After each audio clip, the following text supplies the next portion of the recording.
You're somewhere else in frequency. It's the same spectrum, it's just we shift it around.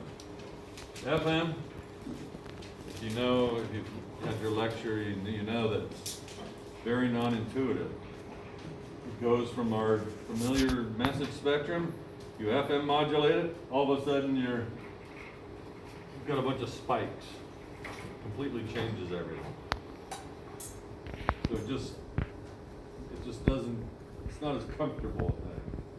Now, when we talk about in the time domain now, it does kind of seem a little intuitive. So if we have our message here, our MOT in the time domain, and we FM modulate it, high amplitude, high frequency, low amplitude, low frequency. So it's going to be,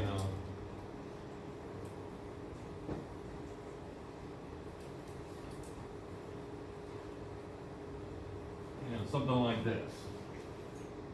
All the same amplitude is the way it's supposed to be. Well, that's kind of intuitive, right?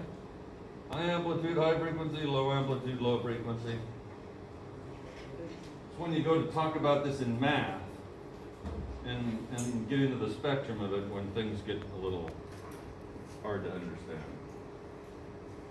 So let's look at the equation we mostly see, kind of the general FM equation in the time domain that we see in the textbook.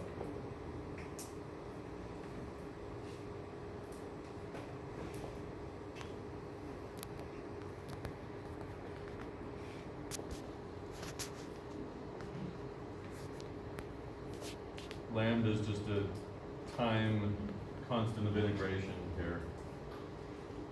All right, when you see that, I don't know about you, but I got a little nervous when I was an undergrad and saw that. Like, what in the hay is this integral doing in the argument of cosine, right? What's up with that? And that throws a lot of people, because it's just not intuitive. It doesn't give you anything comfortable there to understand. So, maybe if we think about it in a different way, we can make it a little more comfortable. First of all, ask yourself, if we have some sinusoid, like a cosine, then what is it that's in that argument? What quantity is in that argument? Anybody?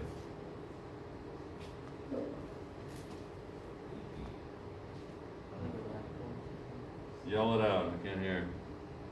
I heard something mumble without much conviction. Yeah? A radical or something? A radical? Like 2 pi or 3 or 4 pi? Isn't it an angle? A theta? It's some angle, right? So in here we have some angle. That's what goes in the arguments of sinusoids. So then we can turn around and go, all right, this whole square bracketed quantity here, that's an angle. Even though it doesn't look like it, we know it's an angle. So if we talk about frequency, oftentimes it's defined as the time derivative of some angle, right? An angle changing with time. That's what a frequency is defined as. So if we want to talk about frequency, this is frequency modulation, let's look at this thing from a frequency standpoint. We know that it's the time derivative of an angle. So let's take the derivative of everything that's in this square bracket quantity here. So if I take the derivative of that square bracket quantity, what do I get? Omega sub c plus delta m, whatever that is. The derivative gets rid of the integral, and we just get times the message.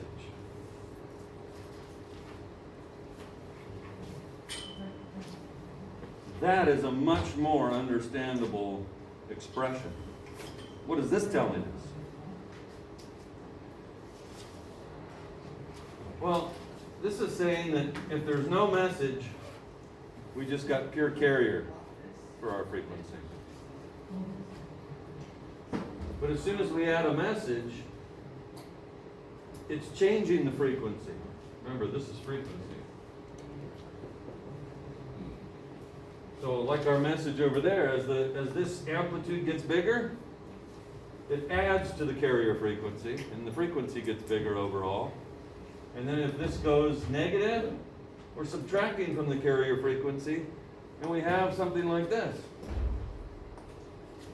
So if I was to draw a picture in the frequency domain, there's our carrier frequency. What this is saying, no message, we're just like this. But then let's say we have a sinusoidal message, we're going back and forth like this in frequency, right? Isn't that what this equation is saying? You know, the message is weighted by some weight. Some, you know, that makes it whatever we want. We'll see this later. But basically what we're doing is we're going back and forth like this, right? That's what this is telling us. And that's what that picture is down on the bottom. So this is understandable, right? This is easy. What's up with this? Well, once again, the math hides it. This is understandable, but it's in frequency. If we're going to be mathematically correct, we got to have phase up here. And it's turning this and backing it up into phase that things get ugly and not so understandable. But if we look at it in terms of frequency instead of this mess, then it is understandable. It's just one of those things, you know, like the same way that like some of the Fourier techniques were disguised from us. This is frequency. When we turn it into phase, it becomes unrecognizable. So hopefully that helps you kind of feel a little better about that equation. In terms of phase, it's just ugly. In terms of frequency, not so much. All right. So that's our first little step we're going to take. Hopefully that'll help you understand FM a little better. All right, now we want to do what we always do. And we're going to make our message here be some AM cosine message frequency. If we do that, if we plug that in, actually there was a simplifying assumption. We said let's let AM be 1. If we do that, and you know there's our message. Let me go over to this side of the board. In our pre-lab, this is our situation we're going to have. We're going to have a sinusoidal message. And if we plug a sinusoidal message into this thing, here's the result. And I have a page here of calculations and derivations that I'm just not going to go through right now. I'm just going to jump right to the end.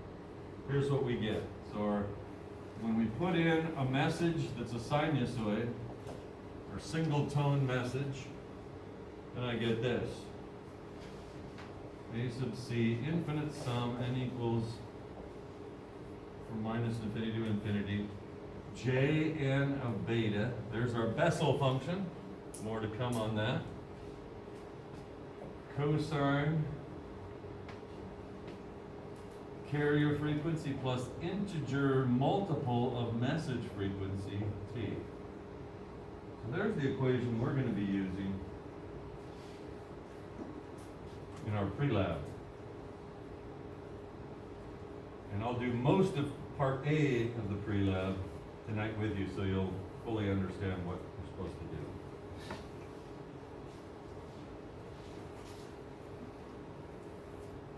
Well, what is this telling us? This is saying that this FM signal, in our case, I'll do it again right here.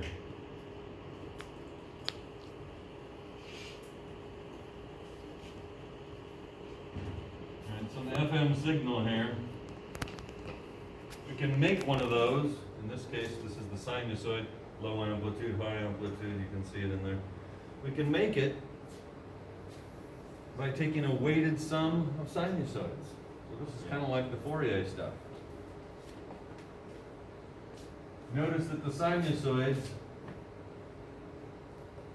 are around some carrier. So it's going to be, you know, once again, n equals 0, no message, it's just carrier sinusoid. but then it'll be a sinusoid of the carrier plus some integer multiple. So it's equally spaced spikes for FM, is what this tells us. Weighted by, and this is just a number. Just like x sub n was a weight for us in the Fourier. So don't worry about this too much, this is just a number. It turns out that the Bessel function shows up when you have sinusoids with sinusoids in their argument. So if we take this cosine and we take the integral, you get some sort of a sine, and then you have a sine in the argument of cosine, Bessel's going to show up. That's mathematically what happens. So that's why this particular weight is used, that Bessel function. And when you do it, I'll show you there's an equation you can use in your calculator, or MATLAB will also have all the different Bessel functions. You got to be a little careful with MATLAB because they have, you want to make sure you get the right Bessel function. So I'll define it in a little bit, and we'll talk more about that part of it, to make sure you use the right one. I'll give you the equation. You can use it on your calculator if you want, which is actually what I did to do my calculations, or make sure you get the right one from MATLAB, and it'll give you right. I'll put a few numbers up here when we do the example, and then you'll make sure you get the right Bessel. All right, beta. We got to talk about beta a little bit. Beta is like the FM modulation index, and it can be a little confusing. You'll see different expressions for beta. That's a crappy beta. Let me try that one again. Different expressions for beta. So beta is theoretically called the max phase deviation. And it can be delta omega over message omega. So it's like a fractional frequency. How much the frequency changes compared to the message frequency. You can also express this as k sub f am. So there you can see the constant times the amplitude. That constant determines how much the frequency changes for a given amplitude change. Also over omega, so sometimes you see this expression. Sometimes you see it in hertz, f sub d am over a frequency of the message. Well, actually, when we do this lab, we'll have to measure, f sub d is kind of characteristic of each bench. And if you look at the lab, part of it is measuring your bench's f sub d so you can do the right calculation. Another one you see sometimes is just delta f over f sub m. So when you look at these equations, it's just not very satisfying. You're like, what does this mean? Luckily, I can, with a couple of pictures, show you exactly what it means, way better than all that can, because that's just not very satisfying. So if I do a couple frequency domain pictures here,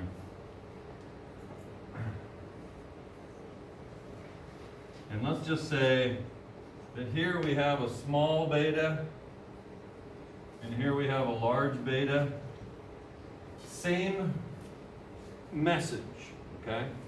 Same message for both cases. If we have a small beta with this particular message, this sinusoid, small beta means we're going like this. Okay? Same message. With a large beta, we're going like this. That's easy, right? That's all beta refers to. The bigger the beta, the more we deviate from the carrier in frequency. Smaller beta, we're just not deviating very much. See how simple that is? Way simpler. So beta can really be kind of almost like bandwidth. Because large beta, we're taking up a lot of bandwidth. Small beta, we're taking up a little bit of bandwidth. So when we talk about beta, you can just kind of treat it like it's bandwidth.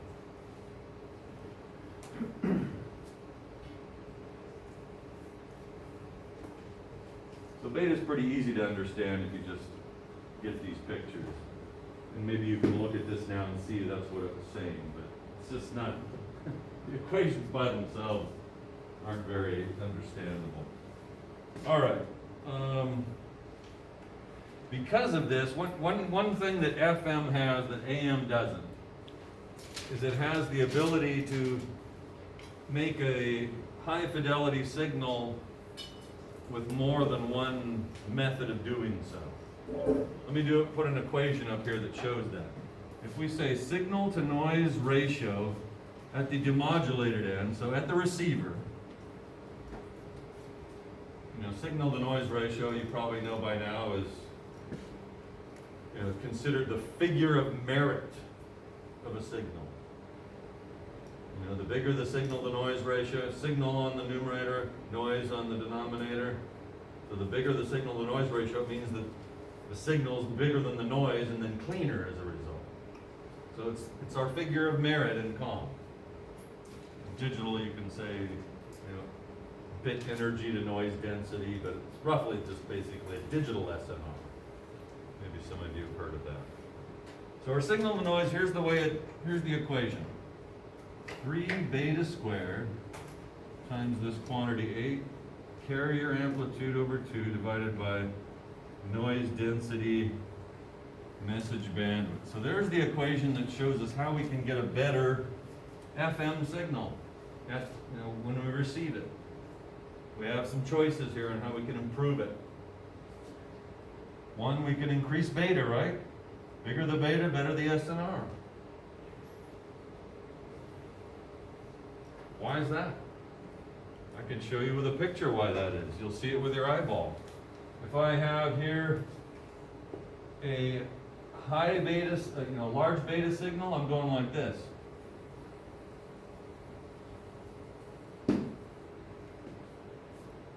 Now, any child of 5 can look at that and see huge differences in the frequency there. What if I go to a small beta signal?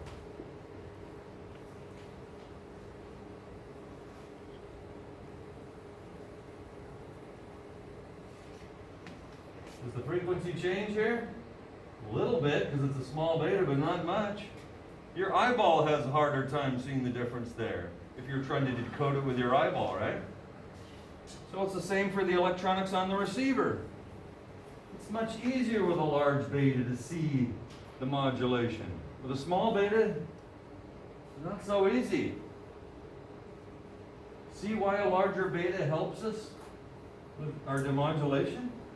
Very easy to see why. All right, the other thing we can do is just pump up the amplitude in our carrier. That's another way we can improve things. That's all AM has. The AM doesn't have the beta thing. All AM has is pump more power into it to make it better at the other end. But FM has two things that it can do. So we have here what we call our power versus bandwidth trade-off. We have two ways to improve. Now some of you guys may be looking at this denominator down here and going, hey Rockstead, what about that? You could make this smaller and improve the SNR, right? This denominator?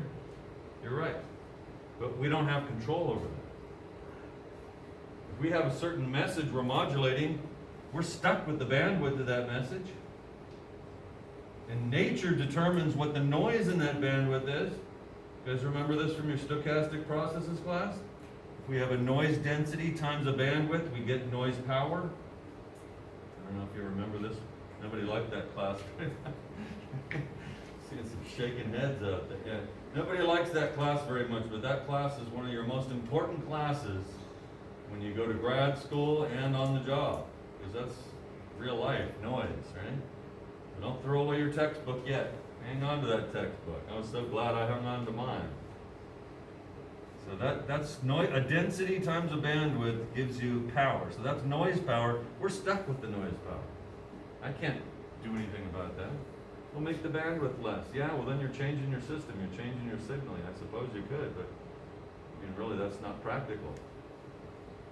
So we can't change this, but we can change the power of the carrier, and we can change the beta. Both of those can improve our signal. So that's kind of an important thing about FM that AM does not have.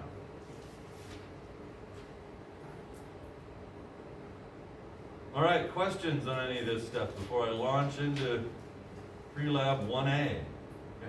What is KF? I'm sorry? I still don't know what KF is. It's just a constant of proportionality determined by, like, it's really the radian version of F sub D. And F sub D is what each bench is characterized by. It's a measure, it's a constant that says, for this particular piece of equipment, if we change the amplitude of the message by this much, the frequency will change by this much. So it's like a slope on a curve, saying this much change here, and everybody's bench has a slightly different slope.